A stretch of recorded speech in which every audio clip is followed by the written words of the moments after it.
تعالی عالم ارشاد فرما رہا ہے اپنی توجہ کو پوری طرح قائم کر دو دین حنیف کے لیے۔ دین حنیفی وہ فطرت ہے جس کے مطابق انسان کو پیدا کیا گیا ہے۔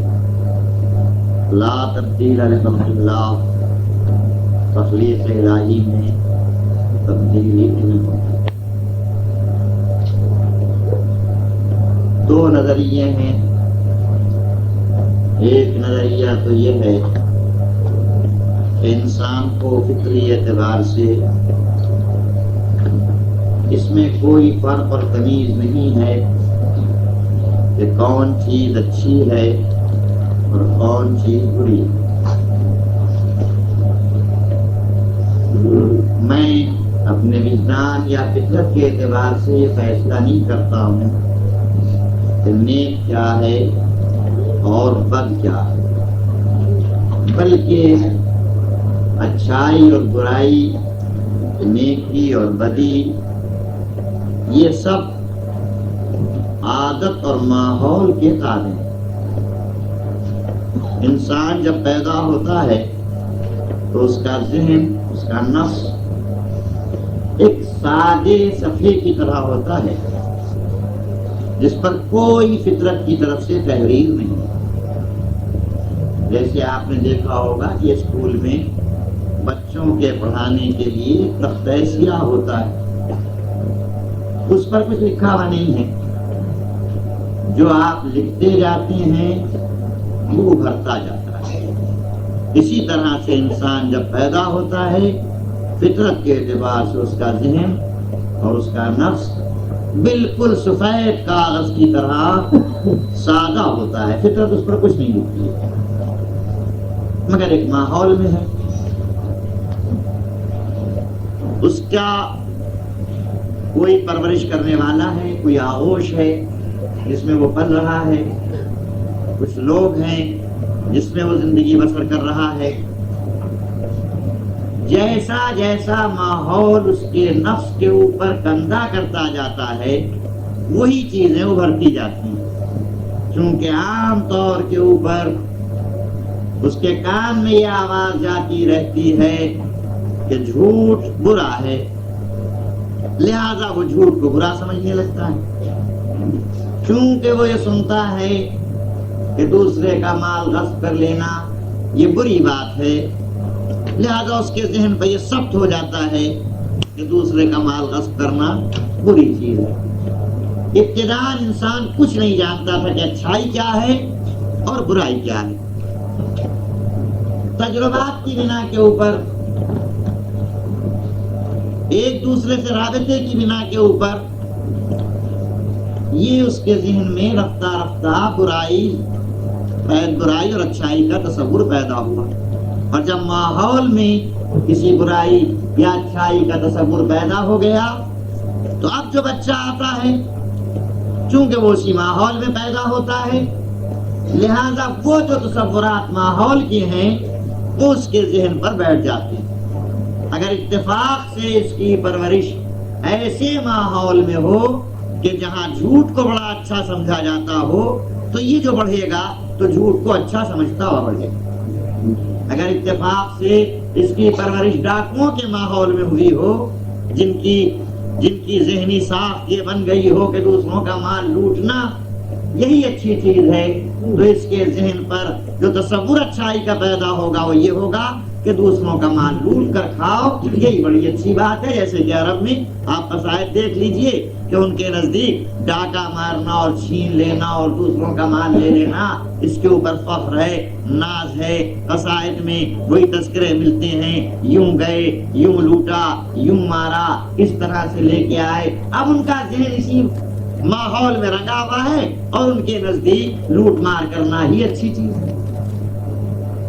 تو ذہن انسان کا بالکل صفحہ سادہ ہوتا ہے جس پر کوئی نقش نہیں ہوتا۔ عادات، ماحول، حالات اچھائی اور برائی بنایا کرتے ہیں۔ ان لوگوں کی نظر میں نہ کوئی چیز فطری طور پر اچھی ہے نہ کوئی چیز فطری طور پر بری ہے، نہ کوئی وجدان ہے، نہ کوئی فیصلہ فطرت ہے، یہ سب کچھ پیدا کیا ہوا حالات اور ماحول اور عادتوں کا۔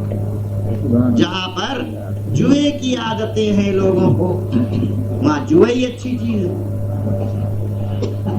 اتنا ہار گئے، ارے صاحب دیکھیے تو ہمت اور جرات کہ پوری دولت اور مال ہار گئے اور زمین پر شکن بھی نہیں آئی۔ کتنے سخی آدمی تھے، بیوی تک کو ہار گئے۔ تو اب جوا کوئی بری چیز ہے ہی نہیں، اس لیے کہ ذہن پر ابتدا سے یہ بٹھا دیا گیا کہ جوے میں برائی نہیں ہے۔ تو یہ ذہن نے یہی فیصلہ کر لیا انسان نے کہ برائی کوئی، یہ چیز بری نہیں۔ اور اسی طرح سے اچھائیاں ہیں، اچھائیوں کے متعلق بھی جو ذہن پر بیٹھ جاتا ہے کہ یہ چیز اچھی ہے وہ اچھی ہے، ورنہ انسانی ذہن نہ اچھائی کا فیصلہ کرتا ہے نہ برائی کا فیصلہ کرتا ہے۔ اسی لیے اگر کوئی بچہ انسانی ماحول سے ہٹ کر جانوروں کے ماحول میں پل جاتا ہے، جیسے بھیڑیے کے بھٹ میں بھیڑیا اٹھا لے گیا، بہت سے بچے ایسے ہیں تاریخ میں، ابھی تھوڑے زمانے پہلے لکھنؤ میں آیا تھا اور بہت دنوں تک رکھا گیا وہ اسپتال میں۔ بھیڑیا اٹھا لے گیا بچپنے میں اور اس نے پالنا شروع کیا۔ اب یہ بھیڑیے کے ماحول میں پیدا ہوگا، نہ وہ جھوٹ سمجھتا ہے، نہ وہ سچ سمجھتا ہے، نہ وہ اچھا سمجھتا ہے، نہ وہ برا سمجھتا ہے۔ کیوں؟ اس لیے کہ جس ماحول میں پرورش ہوئی اس میں اچھائی اور برائی کا کوئی تصور نہیں پایا جاتا تھا، لہذا اس کے نزدیک نہ اچھائی ہے نہ برائی ہے۔ ان لوگوں کا تصور یہ ہے کہ فطرت صفحہ سادہ ہے، اچھائی اور برائی کا کوئی تصور نہیں ہے، ماحول اچھا اور برا بنایا کرتا ہے۔ لہذا جس کو آپ اچھا سمجھ رہے ہیں ممکن ہے کہ کل وہ برا ہو جائے، اور جس کو آپ برا سمجھ رہے ہیں ماحول بدلنے کے بعد ممکن ہے وہ اچھا سمجھا جانے لگے۔ ایک نظریہ یہ۔ دوسرا نظریہ یہ ہے کہ نہیں، فطرت کی طرف سے انسان کو اچھائی اور برائی کا تصور دیا گیا ہے، نیک اور بد کا تصور دیا گیا ہے۔ نیک اور بد، اچھائی اور برائی، حقیقت میں کچھ چیزیں اچھی ہیں، حقیقت میں کچھ چیزیں بری ہیں۔ یہ صرف آپ کے ماحول کے بدل جانے سے برائی اچھائی نہیں بن جائے گی۔ آپ کا ماحول برا ہو گیا، برائی اچھائی نہیں بنی۔ اسی طرح سے ماحول کے بدل جانے سے اچھائی برائی نہیں بن جائے گی۔ ایک شے اپنی جگہ پر ہے اچھائی حسن، ایک شے اپنی جگہ پر ہے قبح۔ ذہن انسانی کبھی کبھی مریض ہو جاتا ہے، یہ اس کا مرض ہے کہ وہ اچھائی کو برائی سمجھنے لگے یا برائی کو اچھائی سمجھے۔ جس کی مثال میں آپ کے سامنے یوں عرض کروں کہ دسترخوان کے اوپر اچھی غذا موجود ہے، عمدہ غذائیں موجود ہیں، لیکن میں بیمار ہوں، شدید نزلے کی بنا کے اوپر میرے منہ کا مزہ خراب ہے، اب میں جس چیز کو چکھتا ہوں وہ کڑوی نظر آتی ہے۔ تو یہ نہیں ہے کہ واقعی وہ کڑوی ہے وہ اپنی جگہ خوش مزہ، لیکن چونکہ میرا دماغ میرا ذائقہ بدلا ہوا ہے اور میں مریض ہوں، لہذا میں میٹھے کو کڑوا سمجھ رہا ہوں۔ اسی طرح سے کبھی کبھی یہ ہوتا ہے کہ انسانی ماحول مریض ہو جاتا ہے اور اس کے مرض کی بنا کے اوپر وہ اچھائی کو برائی سمجھنے لگتا ہے یا برائی کو اچھائی سمجھنے لگتا ہے، اس سے حقیقت نہیں بدلا، حقیقت اپنی جگہ پر محفوظ رہتی ہے۔ یہ دو نظریے الگ الگ ہیں، متضاد، مگر اسلام ان نظریوں میں اس نظریے کو قبول کرتا ہے جو یہ کہتا ہے کہ فطرت خود اچھائی اور برائی کو بتا، جو کہتا ہے کہ وجدان خود فیصلہ کرتا ہے کہ اچھا کیا ہے اور برا کیا ہے، نیک کیا ہے اور بد کیا ہے۔ نبی آئے، رسول نبی آئے، پیغامبر نبی آئے، شریعت نبی آئے، تو یہ نہیں ہے کہ اچھائی اور برائی کا تصور اٹھ جائے۔ ایسا نہیں ہے کہ پھر اچھائی اور برائی کا تصور ختم ہو جائے۔ اگر کوئی کسی شریعت کی آواز اس تک نہ پہنچی ہو، اگر کسی نبی کے آج کے دور میں ممکن ہے گوشہ ایسا ہو دنیا کا، ایک پہلو ایسا ہو دنیا کا جہاں کسی شریعت کی آواز نہ پہنچی ہو، تو کیا وہاں انسان کو تکلیف نہیں ہے؟ کیا وہاں انسان مکلف، تکلیف کے معنی پریشانی نہیں ہے، انسان پر کوئی ذمہ داری نہیں ہے، انسان مکلف نہیں ہے؟ نہیں، اب بھی ذمہ دار ہے، اب بھی مکلف ہے۔ کسی نبی کی آواز نہیں پہنچی، لیکن میں نے پہلے تجھے ایک وجدان دے دیا ہے جو نیک و بد میں فیصلہ کرتا ہے۔ سبحان اللہ۔ وہ تفاصیل جو شریعت نے بتائی ہیں وہ تجھ تک نہیں پہنچی، ان کی ذمہ داری تیرے اوپر نہیں ہوگی، لیکن عقل نے جہاں تک رہبری کر دی ان کی ذمہ داری اب بھی تیرے اوپر ہے، ان کی بات پوچھ اب بھی تیرے اوپر ہے۔ تفصیل بتانا شریعت کا کام ہے، لیکن تفصیل سے قطع نظر خود نیکی اور بدی کا اجمال یہ ہماری عقل بھی بتا دیتی ہے۔ انا ہدیناہ النجدین، اب یہ جو میں عرض کروں گا آپ کی خدمت میں صفحہ سادہ تو ہے، صفحہ سادہ، مگر اس کی مثال میں آپ کی خدمت میں عرض کر دوں۔ آج کل تو آپ نے سنا ہوگا کہ کبھی کبھی یہ ہوتا ہے کہ ہمیں کچھ راز کی باتیں آپ کو پہنچانا ہے، لکھنا ہے، یہ نہیں چاہتے کہ درمیان میں کسی کو خبر ہو سکے، تو کچھ ایسی روشنائیاں ایجاد ہو گئی ہیں، اور سنا ہے میں نے، تجربہ نہیں کیا ہے، بچپنے میں سنا تھا میں نے، معلوم نہیں صحیح ہے یا غلط، کہ صاحب اگر آپ پیاز کا عرق نکال لیجئے اور پیاز کا عرق نکال کے اس سے کچھ لکھ دیجئے تو ظاہر میں تو صفحے پر کچھ نہیں معلوم ہوتا، لیکن اگر ذرا سی آگ دکھائیے تو وہ رنگ ابھر آتا۔ آج کے دور میں تو اس طرح کی ایجاد ہو چکی ہیں روشنائیاں جو یوں کچھ دکھائی نہیں دیتا، بالکل صفحہ سادہ معلوم ہوتا ہے، مگر جیسی جیسی حرارت پہنچتی جاتی ہے، تحریر ابھرتی جاتی ہے، اسی طرح سے جو بچہ بطن مادر سے آتا ہے بظاہر تو اس کا صفحہ ذہن سادہ نظر آتا ہے، لیکن جیسی جیسی صحیح تربیت ملتی جاتی ہے، حرارت تربیت اس کی فطرت کے نقشوں کو ابھارتی ہے۔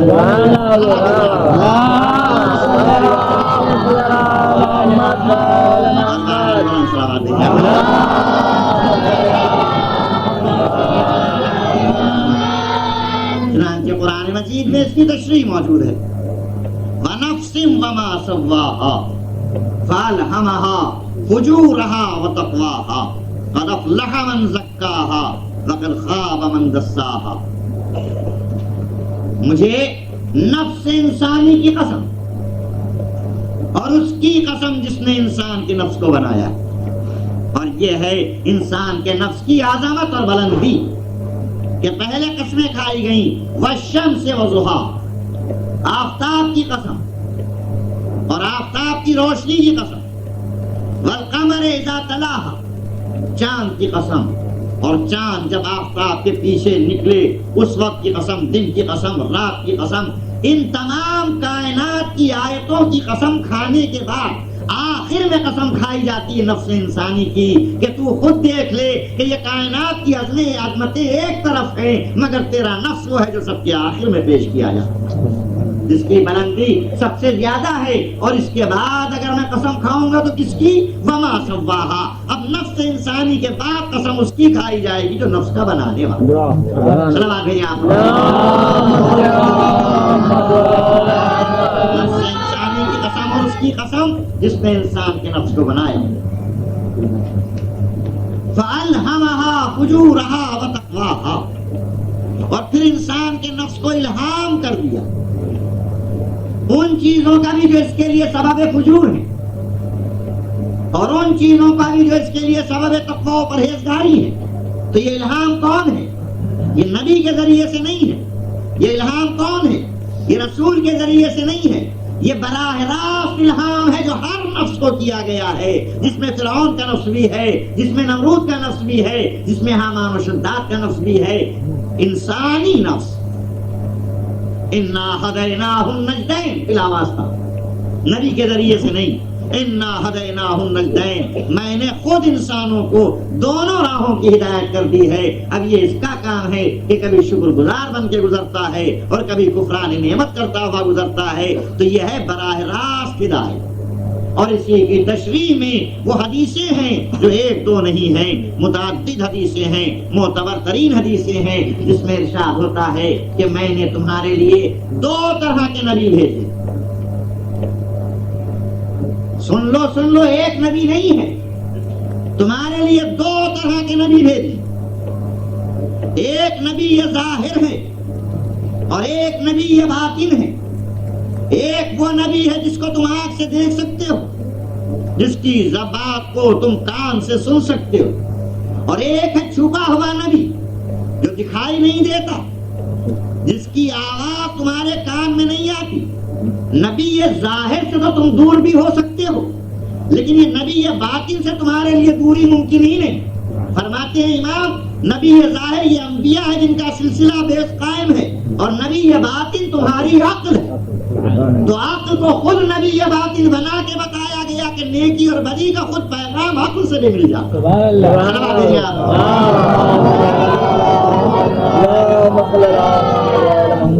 نبی ظاہر انہی چیزوں کی تفصیل بتاتا ہے جس کی اجمال تمہیں پہلے سے معلوم۔ اتنا تمہاری عقل نے بتا دیا کہ بغیر کسی کے بنائے ہوئے یہ دنیا نہیں بن سکتی۔ ہونا چاہیے کوئی کہ جس نے بنایا ہو، یہ تھا تمہاری فطرت کا اشارہ۔ اور دلیل کیا ہے کہ یہ فطرت کا اشارہ تھا؟ فطرت کے پہچاننے کے لیے معیار کیا ہے کہ کیا ہے پیغام فطرت اور کیا ہے پیغام عادت؟ عادت بدلتی ہے ماحول سے، عادت بدلتی ہے حالات سے، عادت بدلتی ہے زمانے سے۔ جو چیز نہیں بدلتی وہ ہوتی ہے فطرت۔ لہذا تلاش کرو، ڈھونڈو، ہر دور کو دیکھو، ہر زمانے کو دیکھو، ہر ماحول کو دیکھو۔ آج دیکھو، آج سے 100 برس بعد پہلے دیکھو، اس سے 1000 برس پہلے دیکھو، 2000 برس پہلے دیکھو، جہاں تک تمہاری نظر جا سکے وہاں تک دیکھو۔ اپنے ملک میں دیکھو، اپنے ملک سے جا کر 100 میل پر جو بستی ہے اس میں دیکھو، 500 میل پر جو بستی ہے اس میں دیکھو۔ تمہارے سمندر کی حدیں جہاں ختم ہوتی ہیں، اگر کوئی بستی مل جائے وہاں دیکھو۔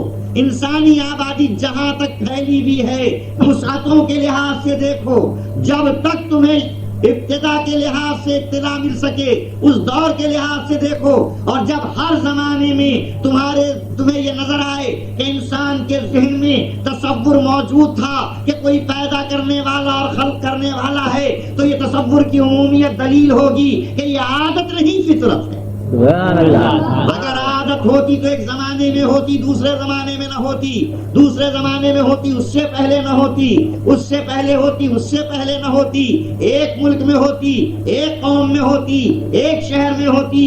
لیکن جہاں دنیا کی وسعتیں کسی چیز کو لیے میں ہو اور زمانے کا طول کسی چیز پر پھیلا ہوا ہو تو وہ عادت نہیں ہو سکتی، وہ تقاضا فطرت ہو سکتی ہے۔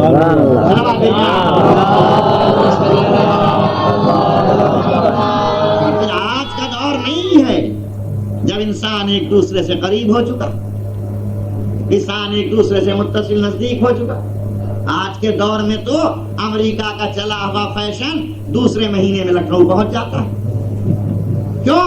اس لیے کہ اتنا قریب ہو چکے ہیں، ٹیلی ویژن کے ذریعے سے دیکھا، آمد و رفت کا ذریعہ ہے، ہوائی جہاز سے آنے جانے والے ہیں۔ تو آج تو ہو سکتا ہے کہ ایک تصور ایک جگہ کا دوسرے ملک میں پہنچ جائے، لیکن اس وقت جب یہ آمد و رفت کے ذرائع نہ تھے، جب یہ اتصال نہ تھا، جب ہر انسان ٹکڑیوں میں کٹا ہوا بٹا تھا، جب ایک دوسرے سے کوئی ربط نہ تھا، اس وقت کسی ایک چیز کا ہر جگہ پایا جانا دلیل ہے کہ یہ عادت نہیں، یہ تقاضا ہے، فطرت ہے، یہ مطالبہ ہے فطرت۔ سلام دیجیے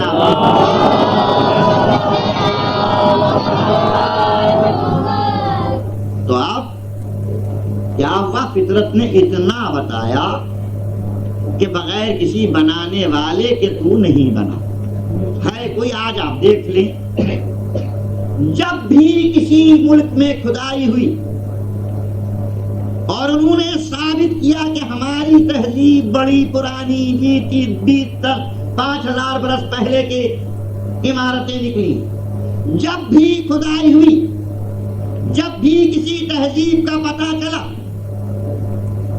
سڑکیں نہ ملی ہوں، مکانات نہ ملے ہوں،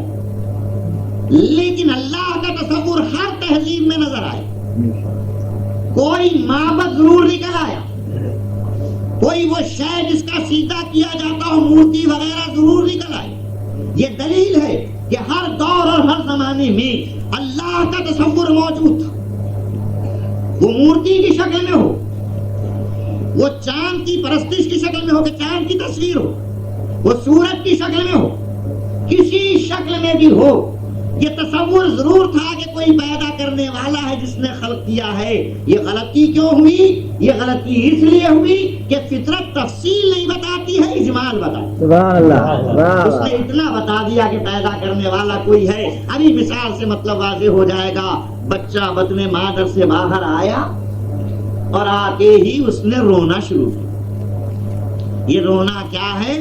یہ فطرت کا اشارہ ہے کہ تجھے کریم نے بھیجا ہے، کسی بخیل نے نہیں بھیجا ہے، آیا ہے کریم کی طرف سے، تو اس نے تیری غذا کا سامان مہیا کیا ہوگا۔ یہ نہیں ہو سکتا کہ یوں ہی بھیج دیا جائے اور تیری غذا کی اللہ کی طرف سے انتظام نہ ہو، لہذا اس نے رونا شروع کیا۔ یہ رونا کیا ہے؟ اس بھوک کا اظہار ہے۔ یہ رونا کیا ہے؟ اس غذا کی طلب ہے جو فطرت نے اس کے لیے مہیا کی ہے۔ اور صرف یہی نہیں، اگر کوئی کپڑا لگ گیا تو اس کو چوسنا شروع کر دیا، اگر آپ کی انگلی اس کے دہن تک آ گئی اسی کو چوسنا شروع کر دیا۔ یہ چوسنا اور دودھ کا مانگنا یہ دلیل ہے کہ فطرت بتا رہی ہے کہ جو تیری ضرورت ہے اللہ نے اس کو مہیا کیا۔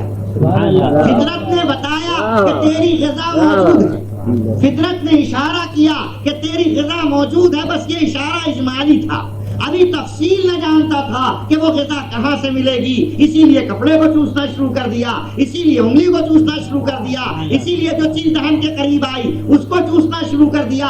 اجمال جانتا ہے، اب رفتہ رفتہ تفصیل جانے گا کہ غذا کہاں سے ملے گی۔ بس یہی ہے توحید کا تصور۔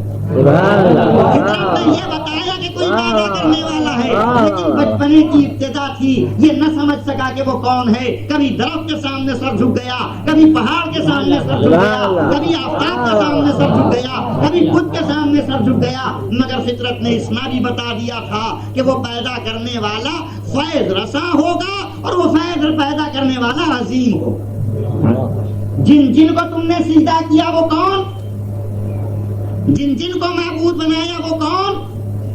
جن سے فیض ملا ان کو معبود بنا۔ اور یہ درخت بڑا سایہ دار ہے، بڑا فیض رساں ہے، ہوگا یہی اس قابل کہ اس کو سجدہ کرو۔ اور یہ بہتا ہوا پانی پیاس بجھاتا ہے، بڑا فیض پہنچتا ہے، اس کے سامنے سر جھکاؤ۔ یہ آفتاب اتنا بڑا ہے، اتنا عظیم ہے، یہی اس قابل ہوگا، اس کے سامنے سر جھکاؤ۔ فطرت نے یہ بھی بتایا کہ وہ پیدا کرنے والا ہے کوئی، اور فطرت نے یہ بھی بتایا کہ پیدا کرنے والے کو عظیم اور فیض رساں ہونا چاہیے۔ اگر فیض رساں نہیں ہے تو وہ پیدا کرنے والا نہیں ہے، اگر عظیم نہیں ہے تو وہ پیدا کرنے والا نہیں ہے۔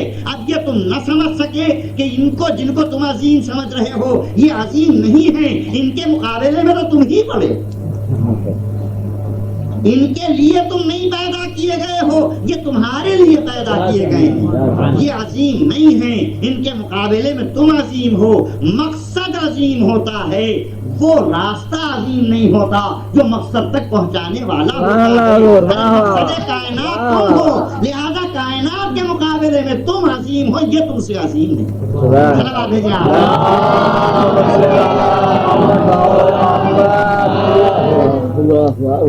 جب بھی کسی انسان نے کسی چیز کی عبادت باطل کی، اس کا فلسفہ کیا ہے؟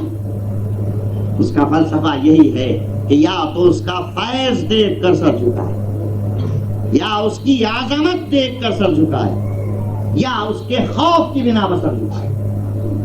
یہ صرف 3 سبب تھے جن کی بنا پر انسان نے غلط معبود چنے: فیض رساں، بزرگی و عظمت، خوف۔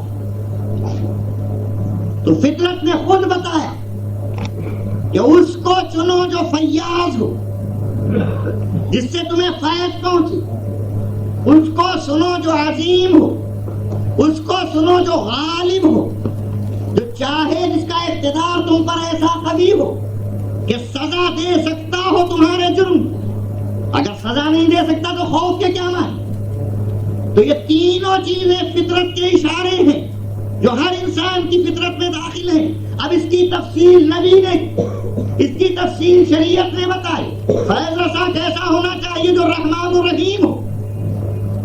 بڑا کیسا ہونا چاہیے؟ جو اللہ اکبر ہو۔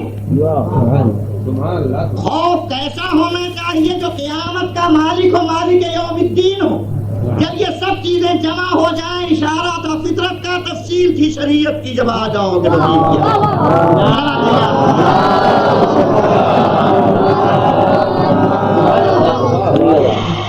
یہ کہنا کہ انسانی فطرت سادی ہے، بالکل یقیناً اس پر نقش بنتے ہیں، یقیناً میں انکار نہیں کرتا ہوں ماحول کا، میں انکار نہیں کرتا ہوں حالات کی اثر اندازی کا، یہ بھی خود قرآن نے کہہ دیا،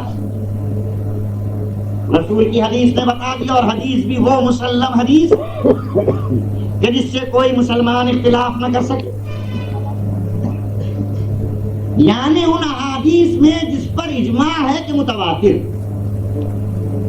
جس کے تواتر میں کسی قسم کا شک و شبہ ہی نہیں۔ اور وہ حدیث کون سی کہ رسول فرماتے ہیں کہ کل مولود یولد علی فطرت الاسلام، جو بچہ بھی پیدا ہوتا ہے اسلام ہی کی فطرت لے کر پیدا ہوتا ہے، فطرت اسلام پر پیدا ہوتا ہے۔ دیکھیے وہ قرآن کی آیت، یہ نہیں کہ اسلام اس کی فطرت کے مطابق ہے، بلکہ یہ پیدا ہوتا ہے اسلام کی فطرت پر، مگر عادت و ماحول سے انکار نہیں۔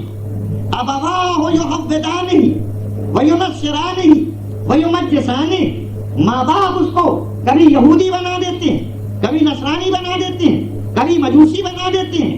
یعنی جس وقت تم نے کسی دانے کو زمین میں ڈالا، وہ جو عرض کر چکا، اور ذرا سی تری اور حرارت پہنچی تو اس کی فطرت کا تقاضا ہے کہ وہ بڑھے، اس کی فطرت کا تقاضا ہے کہ وہ نشو و نما پائے، اس کی فطرت کا تقاضا ہے کہ وہ پھلے اور پھولے، یہ سب ہے اس کے فطرت کے تقاضے۔ مگر تم نے بو دیا تھا اور اس نے ذرا سی کوپل پھوٹی تھی، مگر آپ نے پیر سے روند دیا۔ یہ روندنا کیا ہوا؟ آپ نے اس کی ان فطرت کی صلاحیتوں کو اپنے پیر سے روند کر مٹا ڈالا۔ کبھی اتنی تیز دھوپ پڑی جس نے اس کی صلاحیتوں کو جلا دیا، تھی فطرت میں نشو و نما، تھی فطرت میں فیض رسانی، تھی فطرت میں یہ صلاحیت کہ وہ پھلے اور بڑھے، لیکن غلط ماحول نے اس فطرت کو ظاہر نہ ہونے دیا۔ اسی طرح جو بچہ آیا بطن مادر سے باہر، وہ خیر کی صلاحیتیں لے کر آیا، وہ اچھا بننے کی صلاحیتیں لے کر آیا، مگر غلط ماحول اور غلط تربیت کبھی اس کی صلاحیتوں کو پیس دیتی ہے، کبھی اس کو دوسرے رنگ میں رنگ کر غلط راہوں پر ڈال دیا کرتی ہے۔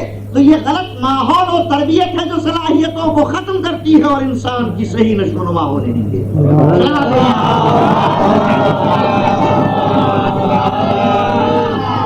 اتنا گہرے رنگ میں ڈبو دیا کاغذ کو، میں نے وہی جو مثال دی تھی کہ اس میں تھا تو کہ ذرا سی گرمی پائے تو وہ ابھر آئیں، حروف جو اس پر لکھے ہوئے ہیں، لیکن آپ نے ایسے گہرے رنگ میں ڈبو دیا کہ اب لاکھ اس کو گرمی دکھائیے، وہ ابھرے تو ہیں اندر کی طرف، مگر جو بات کی سطح آ گئی ہے وہ سامنے آنے نہیں دیتی۔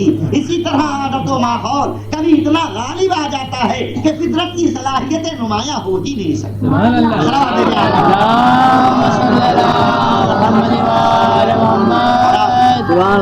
عرض کیا ہے اور تمام مسلمانوں کو میں دعوت دیتا ہوں کہ جو اہل علم ہے ان سے دریافت کریں کہ یہ حدیث کے متعلق جو میں نے دعویٰ کیا کہ یہ حدیث متواتر ہے، دریافت کریں کہ یہ ہے متواتر یا نہیں، کیونکہ عام طور پر ہر ایک نہیں سمجھ سکتا۔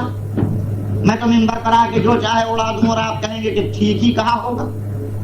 ارے ممبر پر بیٹھے ہیں، ذمہ داری سے کہا ہے تو ٹھیک کہا ہوگا، لیکن کیا معلوم میں نے کیا کہہ دیا۔ تو آپ کو نہیں عرض کر رہا ہوں، اگر کسی کو شبہ ہو تو جس عالم سے چاہے دریافت کر لیں یہ جو حدیث میں نے جس فرقے کا بھی ہو، یہ جو حدیث میں نے پڑھی یہ متواتر ہے یا نہیں۔ رسول نے فرمایا کہ ہر بچہ فطرت اسلام پر پیدا ہوتا ہے، ماں باپ یہودی نصرانی مجوسی بنایا کرتے ہیں. یہ تو مثالن ہے، یعنی جس برے رنگ میں رنگتا ہے وہ ماحول کی بنا پر رنگتا ہے. اب ذرا توجہ فرمایا، اگر یہ حدیث صحیح ہے جو میں نے عرض کی اور اس میں شبہ نہ رہے تو اس کا لازمی نتیجہ کیا ہوا؟ اس کا لازمی نتیجہ یہ ہے کہ اگر بچے کی فطرت بھی پوری طرح قوی ہو اور تربیت کرنے والا بھی صحیح مل جائے تو لازمی نتیجہ یہ ہے کہ فطرت بدلے ہی نہیں، تقاضا ہے فطرت غلط ہوئے ہی نہیں. اور جس کی تربیت کے لیے قدرت انتہا انتظام کرے کہ جو پیغام فطرت اسلام لانے والا ہو وہی مربی حقیقی بن جائے، جو پوری کائنات کا مربی بنا کر بھیجا گیا ہو. خاص طور پر اگر کسی بچے کی تربیت اس کے سپرد کر دی جائے تو آپ سوچو کہ اس کے فطرت کے تقاضے پر ہی بدلیں گے. قدرت نے، یہ میں اپنا عقیدہ نہیں کہہ رہا ہوں، اپنے عقیدے کے ماتحت نہیں کہہ رہا ہوں، میں عام اسلام کے مسلمانوں کو مخاطب کر کے کہہ رہا ہوں. قدرت نے یہ چاہا کہ جس کے اسلام پر آنچ آنے ہی نہ پائے، کسی کے دل میں شک و شبہ پیدا ہی ہونے نہ پائے، اس کے لیے بڑے اہتمام کیے. پہلا اہتمام یہ کیا کہ ماحول غلط نہ ملے.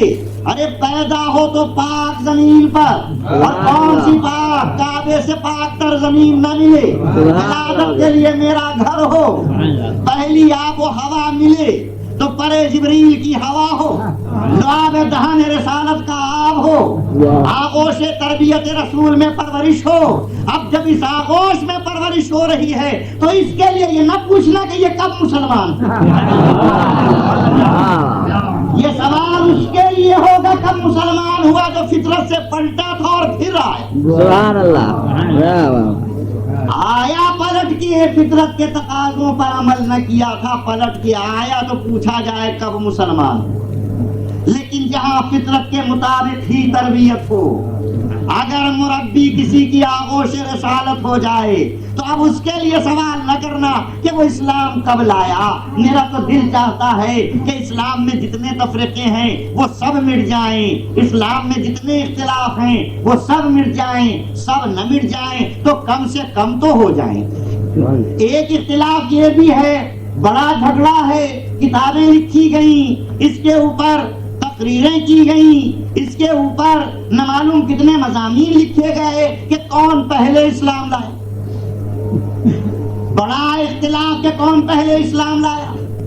اگر ممکن ہو کہ اختلاف کم ہو جائے تو اس سے کیا بہتر. میں چاہتا ہوں کہ اسلامی اختلاف کو کم کر دوں، اور اس کی صورت یہ ہے کہ جب جھگڑا دو فریقوں میں ہو رہا ہو، ایک کو ہٹا لیجئے، خود بخود جھگڑا کم ہو جائے گا. تو حضور دیکھنا یہ ہے کہ اختلاف کاہے میں فلاں پہلے ایمان لائے یا علی پہلے ایمان لائے. اگر ہٹا لیا جائے ایک فریق کو تو جھگڑا خود بخود ختم ہو جائے گا. میں کہوں گا آپ جھگڑتے رہیے کہ کون پہلے ایمان لایا، مگر علی کو الگ کر لیجئے. ان کو پوچھئے جو پہلے مومن نہ تھے، ان کے لیے پوچھئے کہ کب ایمان لائے. لیکن جو ایمان پر پیدا ہوا، جس تو بھیا چھوڑ دو، صلوات بھیجیں آپ ہم اور آواز بلند صلوات.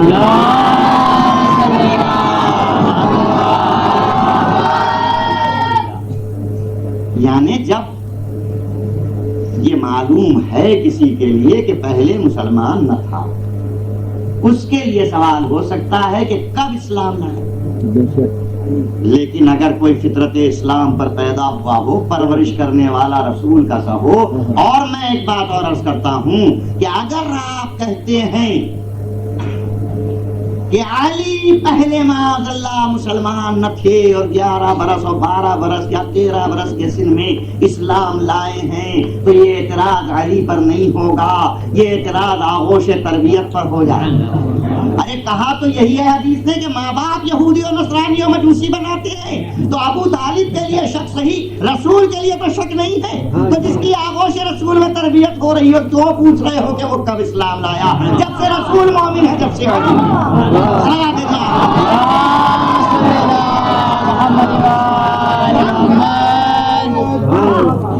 فطرت کے پلٹنے کا سوال ہی آغوش تربیت رسالت، اسی لیے گود میں لے لیا، سب سے پہلے آنکھ کھول کر دیکھا تو رسول کا چہرہ، اور آنکھ اس وقت تک بند رکھی جب تک رسول کی گود میں نہ آئے، 3 دن تک آنکھ بند رکھی، اور جب آغوش رسالت میں آ گئے تو سب سے پہلے چہرہ رسالت کو دیکھا، سب سے پہلے جلوہ رسالت کو دیکھا۔ یہ صرف کوئی دلیل نہیں ہے جو عرض کر رہا ہوں، یہ صرف ایک بات ہے جو کہہ رہا ہوں۔ ہمارے یہاں عام طور پر رسم یہ ہے کہ جیسا چہرہ نظر آ جاتا ہے سوچتے ہیں کہ ایسے ہی ہے دن گزرے۔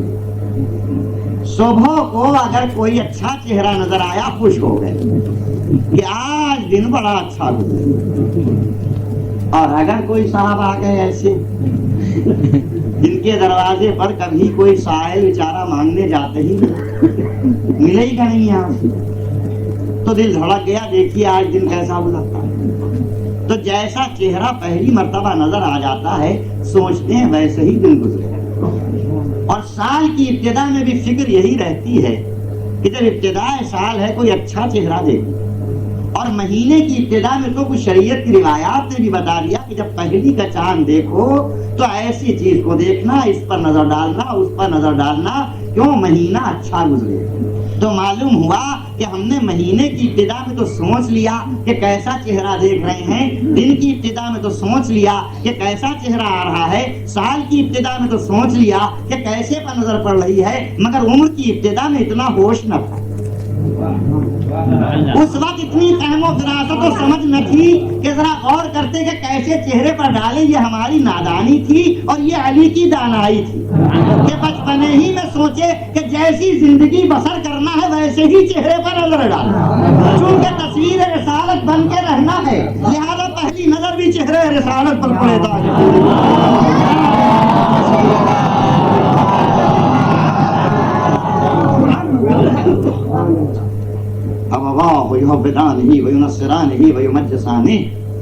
نیکی کا تصور اسلامی اعتبار سے، نقطۂ نظر سے ہے وجدانی طور پر انسان میں موجود، وہ نیک و بد کا فیصلہ کر سکتا ہے وجداناً، تفصیل نہیں جانتا، اسی تفصیل کے لیے ہے شریعت، اسی تفصیل کے لیے ہے دین۔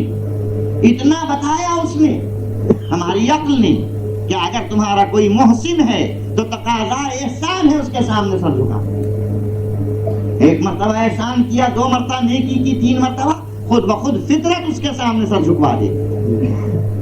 اب اس کی کوئی ایسی بات نہ کرو کہ ناراض ہو جائے، کوئی ایسی بات نہ کرو کہ وہ خفا ہو جائے، صاحب احسان ہے، زندگی بھر احسان کیا، کیا اس کو ناراض کرے؟ تو فطرت نے بتایا کہ جس کا احسان ہو اس کی رضا ڈھونڈو، جس کا احسان ہو اس کی اطاعت و فرما برداری کرو، مگر اب شریعت نے بتایا کہ سب سے بڑا احسان بندے کا نہیں ہے، سب سے بڑا احسان خالق کا۔ تو جب بندے کی رضا کو تلاش کرتا ہے تو تیری انسانیت کا تقاضا ہے کہ سب سے بڑے محسن کی رضا کو تلاش، یہ دیکھ کہ وہ کس میں راضی ہے، یہ دیکھ کہ وہ کس میں خوش ہے، اس کی رضا اور خوشنودی کو تلاش کرنا، میں تو عرض کروں گا یہ فطرت کا تقاضا ہے۔ کیوں؟ اس لیے کہ احسان کے سامنے سر جھکنا یہ فطرت کا تقاضا ہے، اور میں یہ عرض کروں گا کہ یہ انسان ہی کی فطرت نہیں، یہ جانور کی فطرت بھی۔ ارے جانور بھی محسن کو پہچان لیتا، مگر مجھ میں اور جانور میں اور فرق کیا ہے؟ ذرا توجہ فرمائیں گے۔ میں نے اپنے پیسے سے ایک جانور خریدا، میں نے اپنے ملازم سے کہا کہ اس کی خدمت کر رہا، میرے پیسے سے ملازم نے لا کر اس کو غذا دی، وہ اس کو دانا دے رہا ہے، وہ اس کو گھاس دے رہا ہے، وہ اس کو خدمت کر رہا ہے، مگر جب وہ ملازم آئے گا تو اس کے سامنے تو سر اطاعت سے جھکا دے، اور جب میں آؤں گا تو تیوریاں بدل لے۔ انسان میں اور جانور میں فرق بس اتنا ہی ہے کہ وہ اس کو دیکھتا ہے جس سے ملا، اور انسان اس کو دیکھتا ہے جس کے سبب سے ملا۔ اگر آپ کہیں مہمان گئے ہیں اور وہ یہ کہہ کے چلا گیا کہ حضور آج ہی مقدمے کی پیشی ہے، مجبوری ہے، مجھے جانا ضروری ہے، آپ تشریف رکھیے، زحمت نہیں ہوگی، نوکر سے کہے جاتا ہوں۔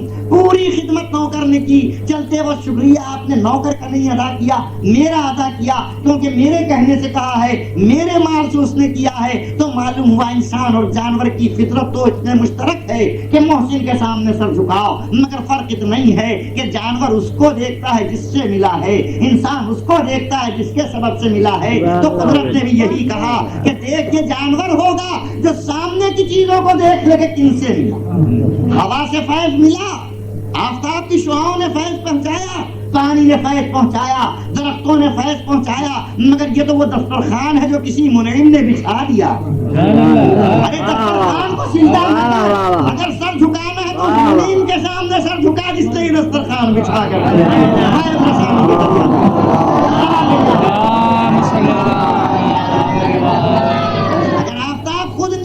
ہوتا تو اسی کو سیدھا کر لیتا، اگر مہتاب خود چمکا ہوتا تو اس کی پرستش کر لیتا، اگر دریا خود بہا ہوتا تو اس کو مان لیتا، اگر درخت خود اگے ہوتے تو ان کو تسلیم کر لیتا، اگر جانوروں نے فیض خود پہنچایا ہوتا تو ان کے سامنے سر جھکا دیتا، مگر جب آفتاب کسی نے نکالا ہے، مہتاب کسی نے ڈبویا ہے، دریا کسی نے بہائے ہیں تیرے فیض کے لیے، تجھ تک فیض پہنچانے کے لیے کسی نے یہ دسترخوان بچھایا ہے، نعمتیں ان کی حاصل کر، شکریہ اس کا۔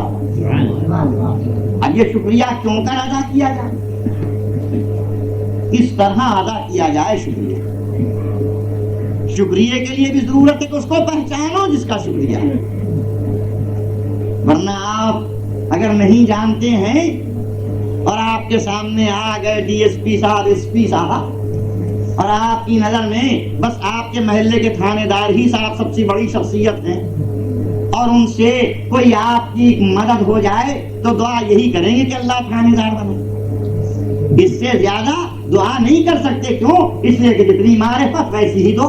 میں پہچانتا ہی نہیں کہ اس سے بڑا درجہ ہوگا۔ میرے ایک بہت بڑے بزرگ تھے، میرے سنا ہوا کانوں کا قصہ ہے، بہت بڑے بزرگ، بڑی بڑی شخصیت ان کی تھی، بزرگ آدمی وہ تھے، اور میں شاید نام لے دوں تو آپ حضرات جان جائیں گے، جون پور کے جناب مولانا صفت حسین صاحب اللہ مقامہ، جن کے لیے اکثر علماء کا خیال یہ تھا کہ وہ عالم ہے اپنے دور۔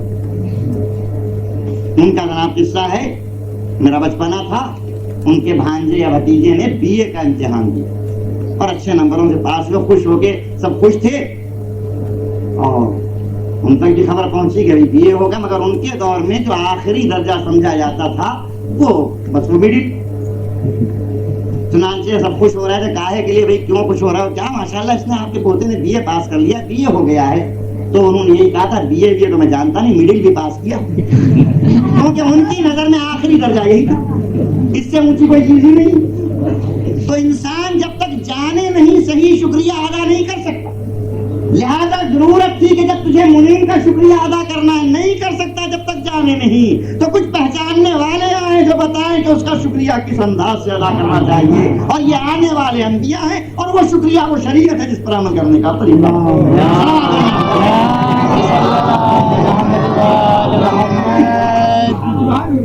اب یہاں سے فرق ہو گئے، اب یہاں عقل لڑ گڑیا، عقل نے اتنا تو بتایا کہ کوئی ہے جس نے احسان کیے ہیں، عقل نے اتنا بتایا کہ جس نے احسان کیے ہیں اس کے سامنے سر جھکانا تجھے لازم ہے، مگر کیوں کر عبادت کروں؟ اب یہاں آپ کی عقل جواب دے گی تو شریعت سہارا بن جائے گی۔ اب جہاں تک عقل تھی، توجہ فرمائیں، جہاں تک عقل تھی وہاں شریعت نہیں۔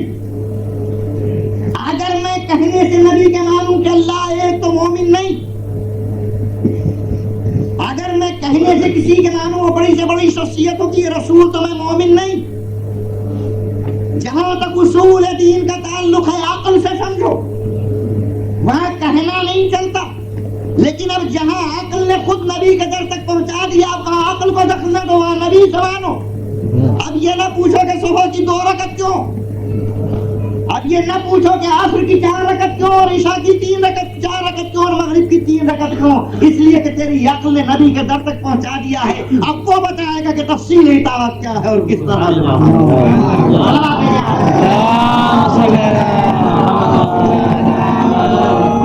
کام کیا ہے کہ جہاں عقل کا کام ہے وہاں عقل کا کفر لگا دیتے ہیں، اور جہاں عقل کی ضرورت نہیں ہے وہاں اپنی عقل چلاتے ہیں. آج تک کبھی کوئی صاحب اس پر غور نہیں کرتے ہیں کہ بغیر پیدا کیے پیدا ہو گئے یا ہے ہمارا کوئی خالق, ہمارے اوپر اطاعت واجب بھی ہے یا نہیں, ہمارے اوپر فرما برداری.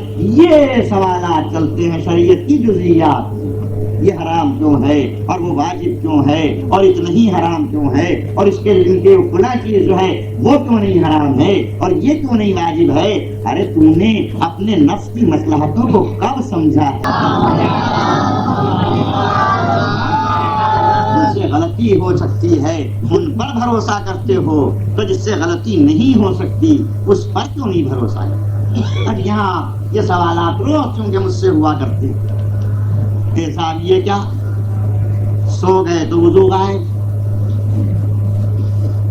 اور فلاں چیز سے وضو ٹوٹتا ہے اور فلاں سے کیوں نہیں ٹوٹتا. ہزاروں سینکڑوں سوالات, مگر یہ کہ یہ جزئیات میں جانتا ہوں کہ ہر ایک میں مصلحت موجود ہے, لیکن یہ کون کہتا ہے کہ ان سب مصلحتوں کو میں بھی جانتا ہوں؟ شریعت نے حکم دیے ہیں اور بغیر مصلحت کے کوئی حکم نہیں, بے فائدے کے کوئی حکم نہیں. توجہ فرمائے جو آپ کر رہا ہوں.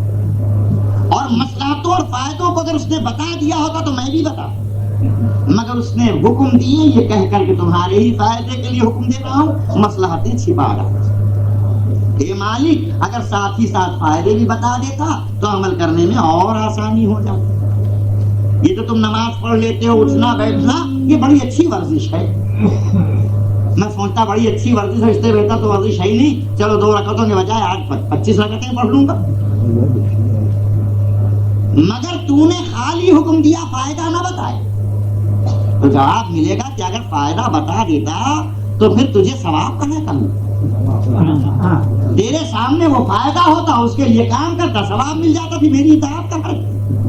اسی لیے تو فائدے پر پردہ ڈالا ہے تاکہ تیرا مقصد میری اطاعت رہے.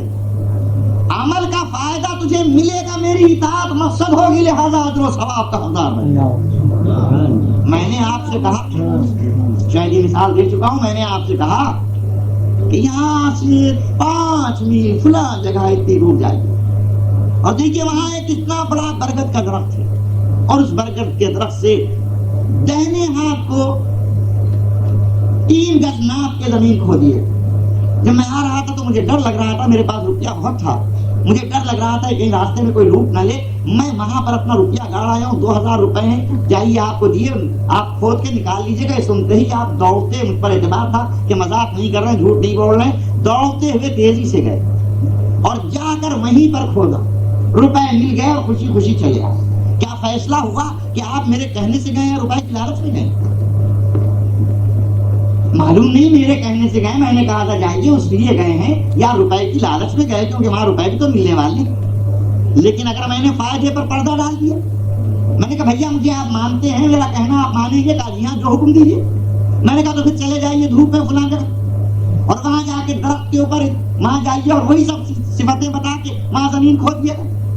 آپ صرف میرے کہنے کی بنا پر گئے, زمین بھی کھودی اور وہ روپیہ نکل بھی آیا.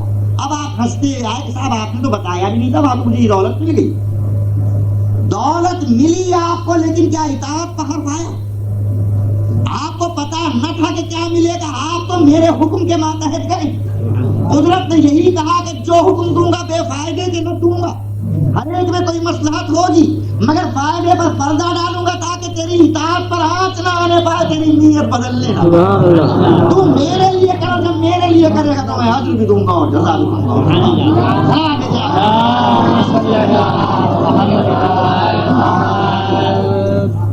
اعتماد کرو ان پر, بھروسہ کرو ان پر جو لانے والے, اللہ پر شک تو دین ہی نہیں, نبی کے متعلق شبہ تو اسلام ہی نہیں. قدرت نے تو اتنا اہتمام کیا کہ میں بھیجنے والا ہوں, میرا وہ رسول لانے والا ہے. تم تو مسلمان ہو جس کو کافر بھی صادق و امین کہتے تھے, جس کی صداقت و امانت پر کافروں کو بھی بھروسہ, تمہیں کیوں نہیں بھروسہ؟ اور پھر اس کے بعد اب جو وسیلہ و واسطہ میں نے قائم کیا بیچ میں نبی کی اور تمہارے, وہ بھی معمولی وسیلہ و واسطہ نہیں ہے, وہ بھی معصوم ہونا چاہیے. وہ بھی ایسے ہونا چاہیے جن کے دامن کے اوپر کوئی دھبا نظر نہ آئے. میں تم کو وہ سلسلہ دے رہا ہوں کہ افراد بدلتے جائیں گے, کردار بدلے گی نا. جہاں لوگ بدلتے جائیں گے لیکن جہاں عمل کا انداز بدلے ہی گا نہیں. پہلے کو دیکھو گے جیسا وہ ہوگا ویسے ہی دوسرا ہوگا, ویسے ہی تیسرا ہوگا, ویسے ہی چوتھا ہوگا.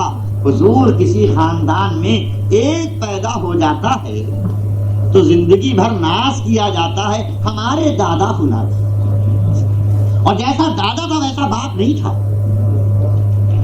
عام طور پر ایسا نہیں ہوتا ہے کہ باپ ہی کے انداز پر دادا, اور اگر دادا اور باپ ایک ہو گئے تو میں ویسا نہیں رہوں, اور اگر اتفاق سے میں بھی اسی کردار پر ہوا تو بیٹا ویسا نہیں رہے.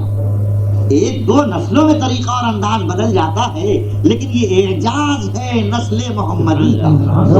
ایک دو نہیں 14 ایک رنگ کے نظر آتے ہیں. جیسا باپ ویسے ہی بیٹا, ویسے ہی پوتا, ویسے ہی پر پوتا. نہ علی میں حسن میں فرق, نہ حسن میں حسین میں فرق, نہ زین العابدین و محمد باقر میں فرق, نہ محمد باقر و جعفر صادق میں فرق, نہ جعفر صادق و موسی کاظم میں فرق. ارے نسلیں بدلتی جاتی ہیں, انداز و کردار بدلتے ہی. صلوات بھیجیں آپ.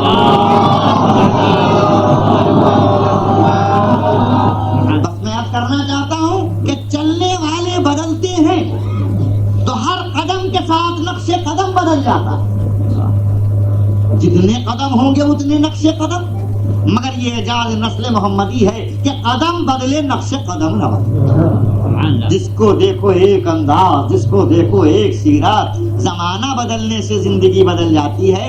آج کے انسان کو دیکھیے اور آج سے 100 برس پہلے اسی باپ دادا پر دادا, ان کے بیٹھنے اٹھنے کا انداز الگ, ان کی بات چیت کا انداز الگ, ان کا معاشرہ الگ, ہر چیز بدل گئی. لیکن یہ نسل محمدی ہے کہ جہاں زمانہ بدلتا جاتا ہے مگر یہ بدلتے ہی نہیں. اور قدرت کو آپ کو بھی دکھانا تھا کہ جن کو میں چن لیتا ہوں وہ کیسے ہوتے ہیں, لہذا ایک کو پردے میں اٹھا رکھا کہ سینکڑوں اور ہزاروں برس کے بعد بھی جب تمہارے پاس آئے گا تو دیکھ لینا کہ محمد کیسے تھے. سلام بھیجیں.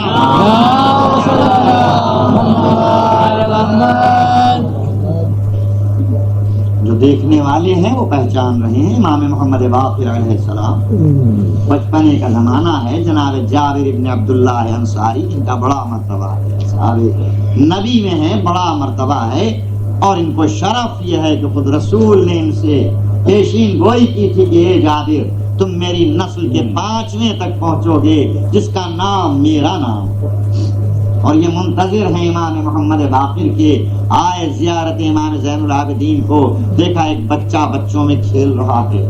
چہرے کو دیکھا, رفتار کو دیکھا, انداز کو دیکھا. دیکھ کر امام کو ایک مرتبہ زمانے رسالت یاد آیا.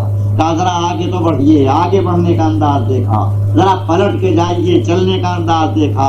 جب ہر طرف رفتار دیکھ لی تو ایک مرتبہ حیرت سے کہتے ہیں واللہ ہذہ مشیۃ کمشیۃ رسول اللہ. خدا کی قسم یہ تو چال ڈھال بالکل رسول کی تھی. وہی انداز آنے کا, وہی انداز جانے کا. آگے بڑے بڑھ کر کہتے ہیں نام کیا ہے آپ کا. ایک مرتبہ نام پوچھا انہوں نے تو مسکرا کر امام نے کہا میں ہوں محمد ابن علی. وہی نام, میں ہوں زین العابدین کا فرزند محمد. بس یہ سن کر گود میں اٹھایا. کہا خدا کا شکر کہ آپ کے نانا کی پیشین گوئی پوری ہو. آپ کے نانا نے پیشین گوئی کی تھی کہ میری نسل کے 5ویں تک پہنچو گے جس کا نام میرا نام ہوگا. اور یہ خوشخبری بھی دی تھی کہ وہ ہوگا جو میرے علم کو شگافتہ کر کے دنیا میں پھیلا. یہاں تک جابر صحابیت کا انداز ظاہر کر رہے ہیں, مگر اب امام اپنی عصمت کا انداز ظاہر کرتے ہیں. یہ کہہ کے چپ ہوئے تھے کہ ایک مرتبہ فرماتے ہیں کہ میرے نانا نے کوئی پیغام بھی تو دیا تھا. کہاں کہا تھا کہ جب پہنچنا ان تک تو میرا سلام پہنچا دینا. سلام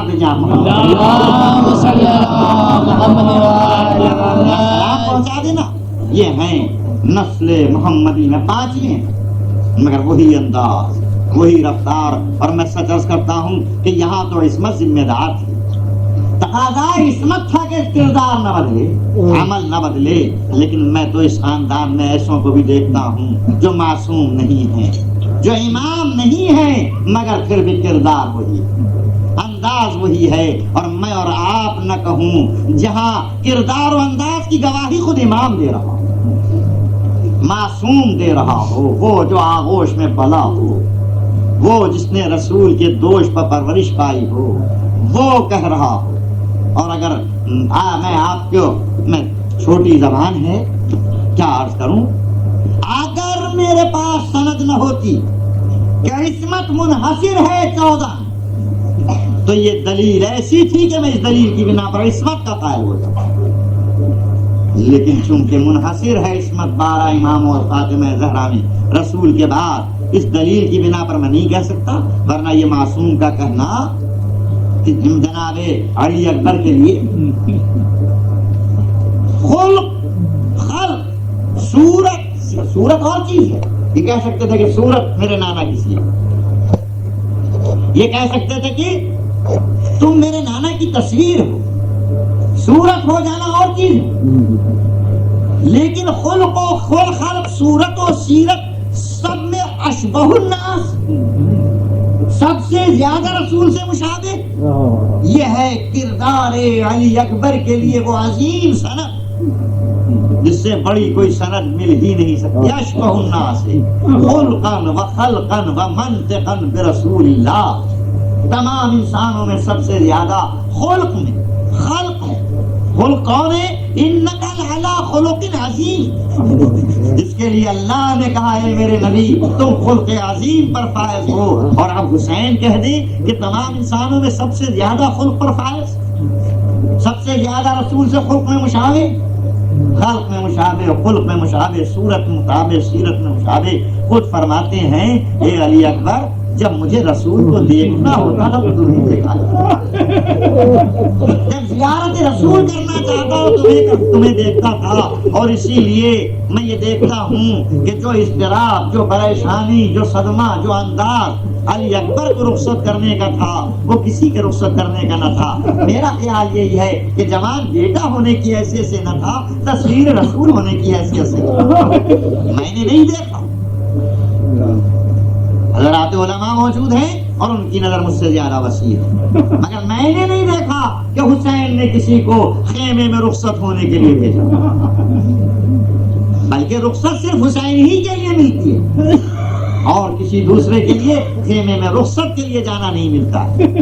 ہاں یہ علی اکبر کی خصوصیت ہے کہ ایک مرتبہ جب علی اکبر اجازت لینے آتے ہیں تو کہتے ہیں بیٹا جا کر بیویوں سے تو رخصت ہو، اور شاید اسی لیے رخصت ہونے بھیجا ہو کہ آخری مرتبہ بیویاں بھی تصویر رسول کی زیارت کریں۔ اور سچ کرتا ہوں ذرا توجہ فرمائیں، ابھی تک تو صورت علی اکبر کی زیارت تھی، مگر حسین نے یہ بھی کہہ دیا تھا کہ منطقاً برسول اللہ، ارے بول چال میں بھی رسول سے مشابہ، تو یہ علی اکبر نے دکھایا کہ آؤ دیکھنا چاہتے ہو کہ میرا انداز گفتگو کتنا رسول سے مشابہ ہے۔ ارے یہ معمولی چیز ہے، یہ کیا اعجاز نطق نہیں ہے کہ میں زینب سے اجازت لے لوں؟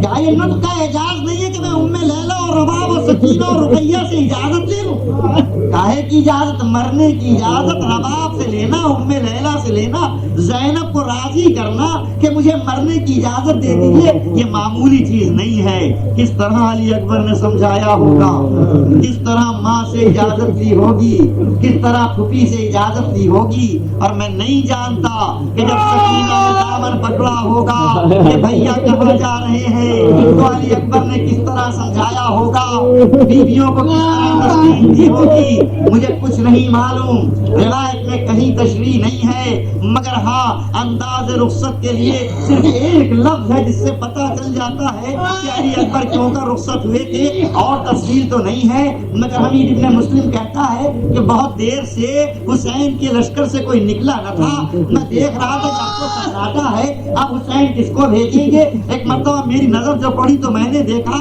کہ حسین کے خیمے کا پردہ کبھی اٹھتا ہے کبھی گر جاتا ہے، میں نے جب دیکھا غور سے تو دیکھا علی اکبر نکلنا چاہتے ہیں تو بیویاں ہلکے میں لے کے پھر سب اٹھا کر آتے ہیں، پھر بیویاں واپس لوٹا جاتی ہیں، نکلے علی اکبر، بابا اجازت لے آیا، حسین خاموش ہوئے. علی اکبر نے میدان کا رخ کیا, گھوڑے کو تیز بڑھا کے چڑھے, مشکل سے اجازت ملی, چاہتے ہیں میدان میں جلد سے جلد پہنچے.